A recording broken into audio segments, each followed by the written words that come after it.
penjelasan dokter untuk menjadi pembuka udah Ya, jadi pemancing untuk pertanyaan para mams teman Bumil nih dok. Jadi kita mulai jawabin aja ya oke. dok pertanyaannya. Baik. Ya, Oke. Nah, masih berhubungan dengan kejang demam nih dok. Apakah kejang baik. demam Ya. pada anak bisa dicegah? Dan kalau bisa, itu gimana dok Mhm. caranya?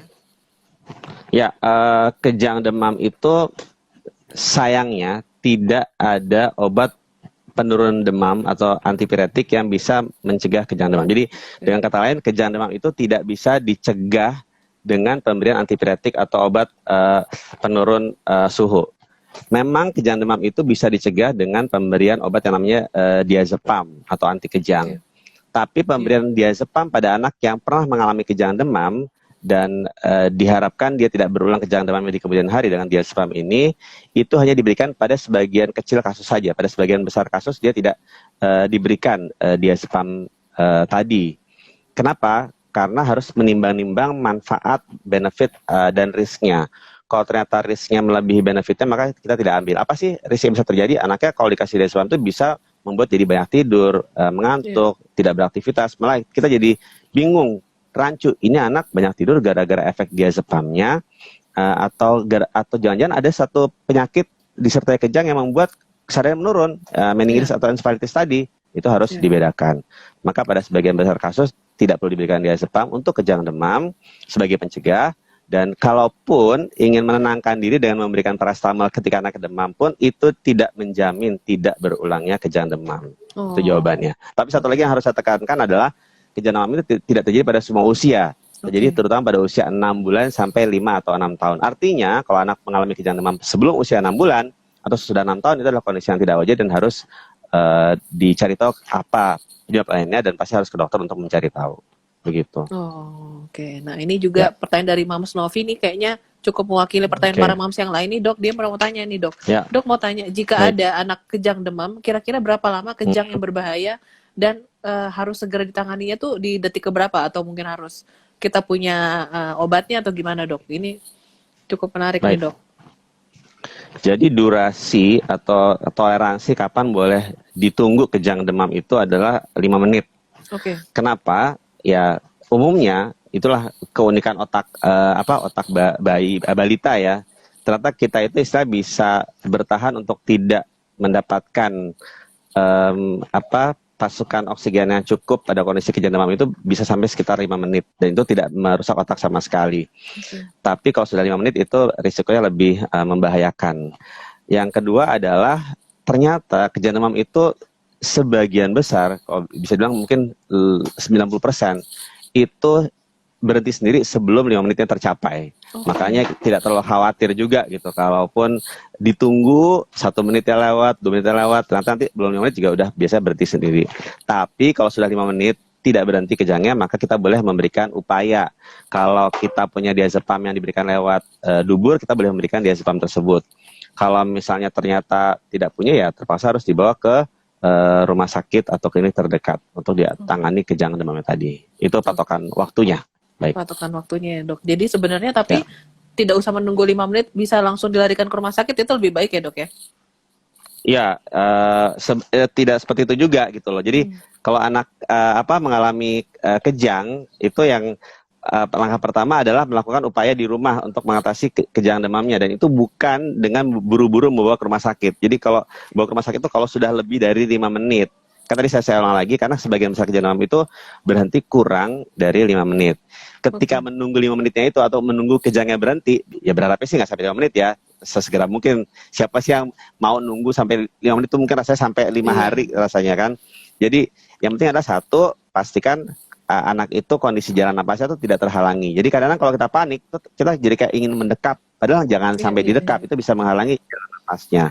Yang kedua adalah anaknya dimiringkan, entah mau miring ke kiri atau miring ke kanan, terserah gitu kan. Kenapa harus dimiringkan? Khawatirnya ketika anak itu sedang kejang, posisinya sedang minum atau sedang makan, takutnya malah tersedak. Maka jangan diberikan, dipastikan tidak ada yang bisa masuk ke jalan napas kalau dia sedang kejang. Yang ketiga adalah tetap tenang, nggak boleh panik sambil lihat jam. 5 menit nggak berhenti, bawa ke IGD atau ke rumah sakit terdekat. 5 menit nggak sampai udah berhenti, alhamdulillah kita amati sesudahnya.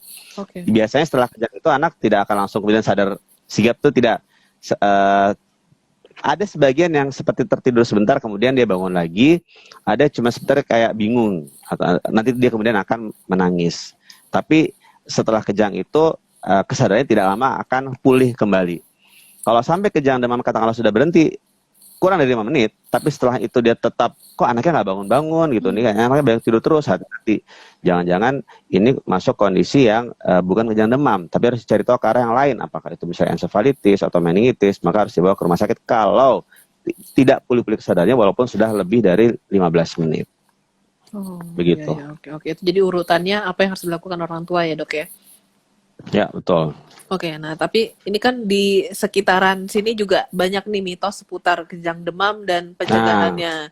Ada yang bilang bayi dikasih kopi sedikit biar nggak setep gitu. Nah itu bener nggak nih, Dok? Ya. Nggak benar gitu. Jangan itu mitos, benar-benar mitos. Kalau kejang kan benar-benar jelas-jelas nggak boleh masukkan apapun ke dalam rongga mulut ya, apapun itu, bahkan tidak boleh juga memasukkan sendok atau memasukkan tangan karena khawatir lidahnya akan tergigit, itu nggak boleh sama sekali. Apalagi yang lain seperti kopi misalnya, kalaupun iya udah ngerti kok nggak bakal masukin kopi pada saat kejang, tapi kan nanti pas sudah selesai kejangnya dikasih kopi dia biar nggak kejang, itu sama nggak benernya juga gitu. Itu hanya mitos. Nanti anaknya ya mungkin bisa sih mencegah kejang. Kenapa? Karena begitu dikasih kopi, anaknya langsung matanya melek, jantungnya berdebar-debar, anaknya nggak tidur-tidur. Malah anaknya jadi makin gelisah gara-gara efek samping dari kopi tadi. Sama-sama nggak bagusnya juga kan. Kita juga nggak pengen seperti itu. Gitu. Ya. Nah ini saya juga pernah baca nih, Dok. Katanya anak di bawah 3 bulan itu, bayi di bawah 3 bulan nggak boleh demam. Itu benar nggak, Dok? Jadi hitungannya bayi baru lahir nggak boleh demam sama sekali? Sebenarnya sih bukan nggak boleh demam sama sekali ya, tapi lebih ke arah pada usia di bawah 3 bulan, durasi demam itu kita tidak tunggu lebih dari 24 jam. Maksudnya maksimal 24 jam. Kalau lebih dari 24 jam masih demam juga harus dibawa ke dokter. Kenapa? Pada bayi-bayi, terutama di bawah 3 bulan, kan tadi saya sudah sempat jelaskan di awal bahwa yang mengatur suhu tubuh itu adalah bagian di otak yang namanya hipotalamus. Nah, hipotalamus itu sedang terus mengalami perkembangan, pematangan fungsinya. Kalau ternyata dia belum matang fungsinya, maka pengaturan suhu tubuh pun juga belum terlalu baik. Dan ini terjadi pada mereka yang terutama di bawah 3 bulan. Sehingga kalau demamnya lama, kita harus berpikir yang lain nih. Jangan-jangan nggak semata-mata murni akibat virus atau bakteri yang kita boleh tunggu sampai maksimal 3 hari untuk memastikan ini sakitnya apa, takut ada kondisi yang lain, maka kita segera bawa ke dokter. Tapi kalau sudah di atas 3 bulan, umumnya kita bisa memantau sampai tidak lebih dari 72 jam untuk memastikan ini sakitnya apa. Karena ingat, terlepas dari apapun, bagaimanapun demamnya itu, berapapun suhunya, tapi kalau dia sampai lebih dari 3 hari nggak jelas sakit apa, kan tetap harus dibawa ke dokter untuk dipastikan apa diagnosisnya. Jadi tidak terpaku pada demamnya lagi-lagi, tapi akhirnya harus cari tahu ini diagnosisnya apa. Meskipun tidak ada kejang, tidak ada kegagalan lainnya seperti dehidrasi atau sesak napas, tapi kalau sudah 3 hari nggak ketahuan apa, ya kita tetap harus ke dokter untuk memastikan ini diagnosisnya apa. Karena kan kita juga nggak pengen, ternyata diagnosis demam berdarah. Itu juga kondisi yang harus segera diatasi dan ditangani. Bukan takut sama demamnya, tapi karena demam berdarah ini kan harus dipantau beberapa hari untuk pemantauan laboratoriumnya misalnya seperti itu. Ini yang lebih harus dilihat. Oke, tadi kan dokter bilang tunggu 3 hari sebelum nanti dibawa ke dokter. Nah, sambil menunggu 3 hari itu apa yang bisa dilakukan orang tua, Dok, pada saat anaknya demam? Oke, apa sih yang ditakutkan dari tingginya suhu pada saat anak demam? Makin tinggi suhu, maka makin tinggi risiko mengalami dehidrasi. Karena makin tinggi suhu, makin banyak cairan yang dikeluarkan, yang dibuang. Maka anaknya akan mengalami dehidrasi. Jadi begitu anak demam, hal yang nomor 1 dikerjakan adalah kasih minum, nomor 2 kasih minum, nomor 3 kasih minum. Pastikan anak cukup cairan agar tidak mengalami dehidrasi. Itu yang harus diperhatikan. Nomor 1, mau gimana pun juga suhunya nggak boleh kekurangan cairan.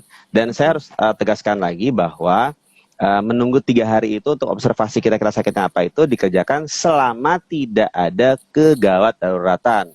Demamnya baru 3 jam misalnya, tapi anaknya sudah sampai dehidrasi, itu bawa ke rumah sakit. Demamnya baru 1 hari, tapi anaknya sudah sesak napas, itu dibawa ke rumah sakit.